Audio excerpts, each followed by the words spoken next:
በስመ አብ ወወልድ ወመንፈስ ቅዱስ አሐዱ አምላክ አሜን። በክርስቶስ ክርስቲያን የተሰኛችሁ የቅዱስ አማኑኤል ቤተሰቦች፣ በአገር ቤትም በባህር ማዶም ያላችሁ ክርስቲያኖች ወገኖቼ እንደምን አደራችሁ? እንደምን ዋላችሁ? እንደምን አመሻችሁ? አሜን። የኃያሉ አምላካችን አዶናይ ጌታችን መድኃኒታችን ኢየሱስ ክርስቶስ ስሙ ለዘላለሙ የተመሰገነ ይሁን።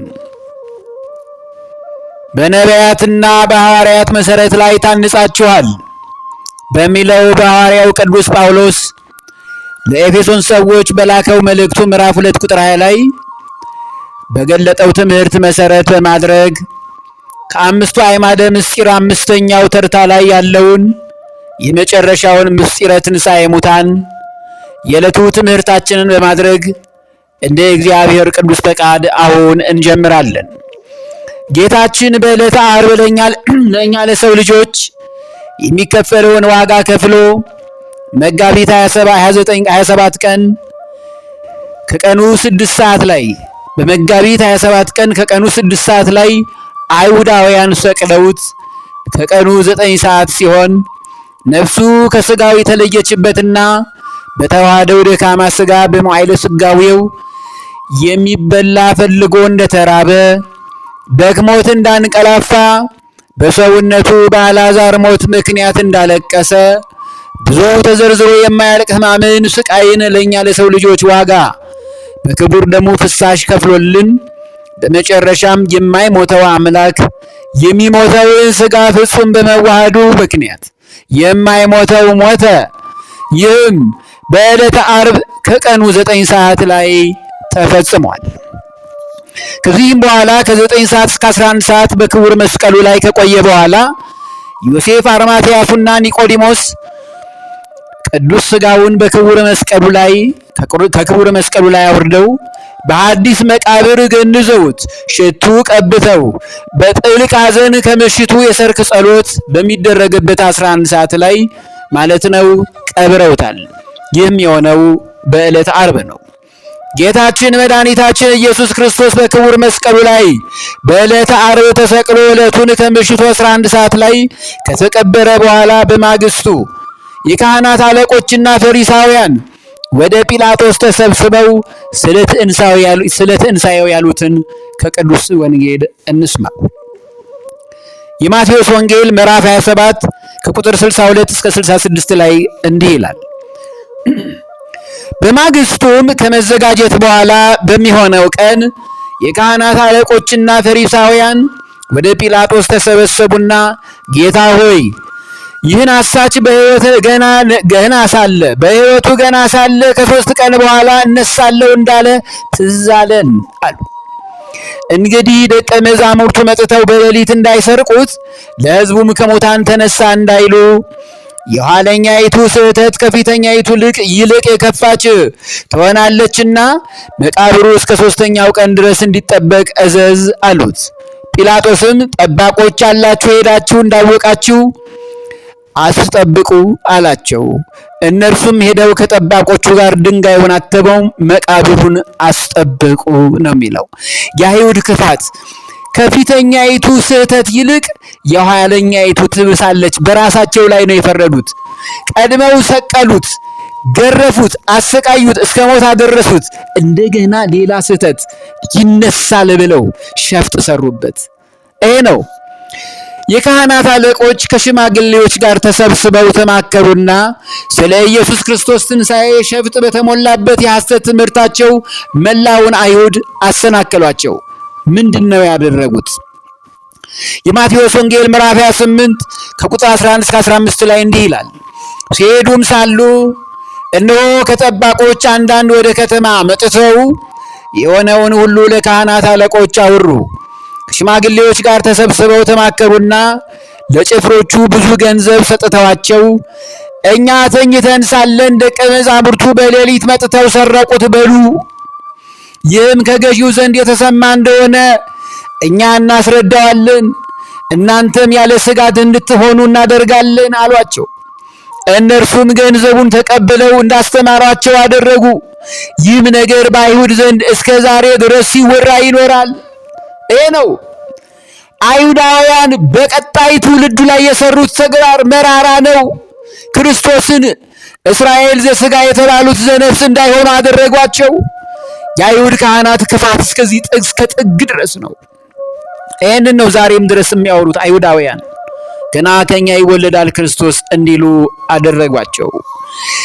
የማርቆስ ወንጌል ምዕራፍ 16 ከቁጥር 1 እስከ 7 ላይም ሰንበትም ካለፈ በኋላ መግደላዊት ማርያም፣ የያዕቆብ እናት ማርያም፣ ሰሎሜም መጥተው ሊቀቡት ሽቱ ገዙ። ከሳምንቱም በፊተኛው ቀን እጅግ በማለዳ ፀሐይ ከወጣ በኋላ ወደ መቃብር መጡ። እርስ በርሳቸውም ድንጋዩን ከመቃብር ደጃፍ ማን ያንከባልልልናል ይባባሉ ነበር። ድንጋዩ እጅግ ትልቅ ነበርና አሻቀበውም አይተው ድንጋዩ ተንከባሎ እንደነበር ተመለከቱ። ወደ መቃብሩም ገብተው ነጭ ልብስ የተወናጸፈ ጎልማሳ በቀኝ በኩል ተቀምጦ አዩና ደነገጡ። እርሱ ግን አትደንግጡ፣ የተሰቀለውን የናዝሬቱን ኢየሱስን ትፈልጋላችሁ? ተነስቷል፣ በዚህ የለም። እነሆ እርሱን ያኖሩበት ስፍራ አለና አሳያቸው። ነገር ግን ሄዳችሁ ለደቀ መዛሙርቱ ለጴጥሮስም ወደ ገሊላ ይቀድማችኋል፣ እንደነገርኳችሁ በዚያ ታዩታላችሁ ብላችሁ ንገሯቸው ብለው ቅዱሳን መላእክት አበሰሯቸው። ይሄ ነው የክርስቶስ ትንሣኤ ሙታን። ከአምስቱ አዕማደ ምስጢር አንዱና የመጨረሻው ምስጢረ ትንሣኤ ሙታን መባሉ ኢየሱስ ክርስቶስ ሞትን ድል አድርጎ መነሳቱና የሰው ልጆችም እንደ ሥራችን በመጨረሻው የፍርድ ቀን ከሞት እንደምንነሳ የተማርንበት የሕይወት ምስጢር ነው። ከመጽሐፍ ቅዱስ መዝሙረ ዳዊት ምዕራፍ 61 በቅንፍ 62 ቁጥር 12 ላይ አቤቱ ምሕረትም ያንተ ነው፣ አንተ ለእያንዳንዱ እንደ ሥራው ፍዳውን ትሰጣለህና የሚለው ይህም ትንቢት ክርስቶስ ሲመጣ ለፍርድ የሚፈጸም እውነተኛ ትምህርት ነው። የሉቃስ ወንጌል ምዕራፍ 24 ቁጥር 44 እስከ 48 ላይ እርሱም ስለ ትንሣኤው እንዲህ አለ፣ ከእናንተ ጋር ሳለሁ በሙሴ ሕግና ነቢያት በመዝሙራትም ስለ እኔ የተጻፈው ሁሉ ይፈጸም ዘንድ ይገባል ብዬ ነገርኳችሁ ቃሌ ይህ ነው አላቸው። ክርስቶስ መከራ ይቀበላል፣ በሦስተኛውም ቀን ከሙታን ይነሳል፣ በስሙም ንስሐና የኃጢአት ስርየት ከኢየሩሳሌም ጀምሮ በአሕዛብ ሁሉ ላይ ይሰበካል ተብሎ እንዲህ ተጽፏል። እናንተ ግን ለዚህ ምስክሮች ናችሁ አላቸው። ክርስቶስ በመዋዕለ ሥጋዌው በገሃድ ተፈጸመ።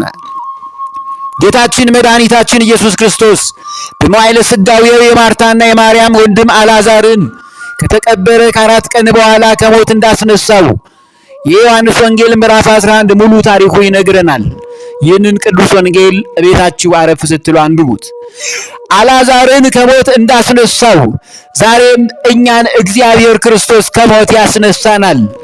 ትንሣኤና ሕይወት እኔ ነኝ ነው ያለው የዮሐንስ ወንጌል ምዕራፍ 11 ቁጥር 25 ላይ።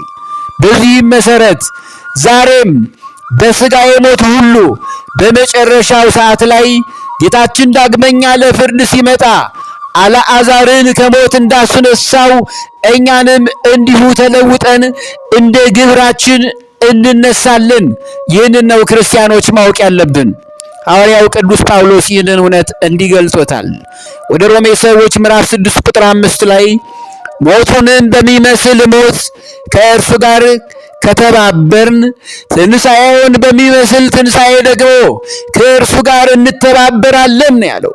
እንደተነሳ ተነስተን በርስቱ በገነት በተለይ በዘላለም ርስት ኢየሩሳሌም ሰማያዊት እንኖራለን ያለው። ይህንን ነው የሚነግረን። አንደኛ ቆሮንቶስ ምዕራፍ 15 ከቁጥር 12 እስከ 15 ላይ ቅዱስ ጳውሎስ መልእክቱን ሲጽፍ እንዲህ አለ። ክርስቶስን ከሙታን እንደተነሳ የሚሰብክ ከሆነ ከእናንተ አንዳንዶቹ ትንሣኤ ሙታን የለም እንዴት ይላሉ? ትንሣኤ ሙታን እስከሌለ ክርስቶስ አልተነሳማ። ክርስቶስ ካልተነሳ እንግዲያስ ስብከታችን ከንቱ ነው፣ እምነታችሁም ደግሞ ከንቱ ነው ማለት ነው አለ። ስለዚህ ክርስቶስ ተነስቷል። እርሱ እንደተነሳ እኛም እንነሳለን። ይህንን አውቀን በምድር ላይ በጎ ምግባርና ቅድስና ሰርተን ማለፍ አለብን ማለት ነው። አንደኛ ቆሮንቶስ እዚያው ምዕራፍ 15 ከቁጥር 20 እስከ 22 ላይ አሁን ግን ክርስቶስ ላንቀላፉት በኩራት ሆኖ ከሙታን ተነስቷል። ሞት በሰው በኩል ስለመጣ ትንሣኤ ሙታን በሰው በኩል ሆኗልና ሰው የሆነው እግዚአብሔር ክርስቶስ አምላክ ሁሉ በአዳም እንደሚሞቱ እንዲሁ ሁሉ በክርስቶስ ደግሞ ሕያዋን ይሆናሉና አለ ቅዱስ ጳውሎስ። መንጠር አድርጎ ነው መልእክቱን የጻፈልን። በእውነት የአባታችን ቅዱስ ጳውሎስ በረከቱና ጸጋው ይደርብን። አንደኛ ቆሮንቶስ ምዕራፍ 15 ከ51 እስከ 53 ላይ እነሆ አንድ ምስጢር እነግራችኋለሁ፣ ሁላችን አናንቀላፋም፣ ነገር ግን የኋለኛው መለከት ሲነፋ ሁላችን በድንገት በቅጽበት ዓይን እንለወጣለን ያለው። የኋለኛው ማለቱ አንድ ጊዜ ይነፋል፣ ሁለት ጊዜ ይነፋል፣ ሶስት ጊዜ ሲነፋ የኋለኛው መለከት ሲነፋ የሚለው ይህንን ነው። ሁላችን በድንገት በቅጽበት ዓይን እንለወጣለን ያለው ቅዱስ ሚካኤል ነው። ይህን ጥሩምባ የሚነፋው ዓለም ሁሉ እየሰማ ክርስቶስ መጣ ብሎ ያውጃል። መለከት ይነፋልና ሙታንም የማይበሰብሱ ሆነው ይነሳሉ፣ እኛም እንለወጣለን። ይህ የሚበሰብሰው የማይበሰብሰው ሊለብስ ደግሞ ይህም የሚሞተው የማይሞተው ሊለብስ ይገባዋልና አለን ቅዱስ ጳውሎስ። ይህ ይሆናል።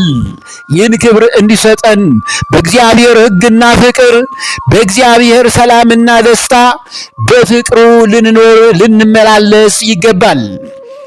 አሁንም ሐዋርያው ቅዱስ ጳውሎስ ለኤፌሶን ሰዎች መልእክቱን ሲጽፍ እንዲህ አለ። ኤፌሶን ምዕራፍ 2 ቁጥር 5 ላይ ከወደደን ከትልቅ ፍቅሩ የተነሳ በበደላችን ሙታን እንኳ በሆንን ጊዜ ከክርስቶስ ጋር ሕይወት ሰጠን ነው ያለው። ሙታን ሆነን አልቀረንም፣ ከእርሱ ጋር ሕይወት ሰጠን የሚለው በትንሣኤ ሙታን እግዚአብሔር ሰላምና ፍቅርን ለዘላለም በመረጋጋት ጸጋ እንደሚሰጠን ቅዱስ ጳውሎስ እያስተማረን ነው። የዮሐንስ ራእይ ምዕራፍ 22 ቁጥር 12 እስከ 13 ላይ የመጨረሻ የመጽሐፍ ቅዱስ ጥቅስ ደግሞ ምን ይላል? እነሆ በቶሎ እመጣለሁ፣ ለእያንዳንዱም እንደ ሥራው መጠን እከፍል ዘንድ ዋጋዬ ከእኔ ጋር አለ። አልፋና ኦሜጋ ፊተኛውና ኋለኛው መጀመሪያውና መጨረሻው እኔ ነኝ። ስለዚህ ለሁሉም እንደ ሥራው እከፍላለሁና መነሳት አይቀርም። በምድር ላይ ያላችሁ ግን በጎ ሥራ ስሩ፣ ፍርድ የምፈርድ እኔ ነኝ። እንደ ሥራው መጠን እከፍል ዘንድ ዋጋዬ ከኔ ጋር ነው። ስለዚህ በጎ ሥራ ስሩ እያለን ነው። የአምስቱ አዕማደ ምስጢር ታላቅ ትምህርት በመጽሐፍ ቅዱስ ሲገለጥ እውነተኛ ትምህርት ማለት ይህን ይመስላል። ስለዚህም ቅድስት ቤተ ክርስቲያናችን የምታከናውናቸው ሥርዓት ሁሉም በመጽሐፍ ቅዱስ መሠረትነት መሆኑን አማኞች ክርስቲያኖች በሌሎችም ቤተ እምነት ያላችሁ ሁሉ በማስተዋል እውነቱን መቀበል አለባችሁ እያልኩ የምስጢረ ትንሣኤ ሙታን ትምህርታችንን በዚሁ ላይ እንፈጽማለን። ሐዋርያው ቅዱስ ጳውሎስ ለኤፌሶን ሰዎች የላከውን መልእክት ምዕራፍ 2 ቁጥር 20 ላይ በነቢያትና በሐዋርያት መሠረት ላይ ታንጻችኋል ብሎ ያስተማረን ትምህርት በቁጥር 1 በቁጥር 2 በቁጥር 3 በቁጥር 4 እና በቁጥር 5 አምስቱ አዕማደ ምስጢር የተዘረዘሩትን የሃይማኖትና የዘላለም ሕይወት መዳረሻ ግብ የሆኑትን ሰማያዊ ምስጢራትን በዚህ መልኩ ተረድተናቸዋል ማለት ነው። ያስተማረን የመከረን ኤልሻዳይ ሁሉን የሚችል አምላክ ቅዱስ አማኑኤል ለስም አጠራሩ ክብርና ምስጋና ለእርሱ ይሁን። አሜን። ወስብሐት ለእግዚአብሔር።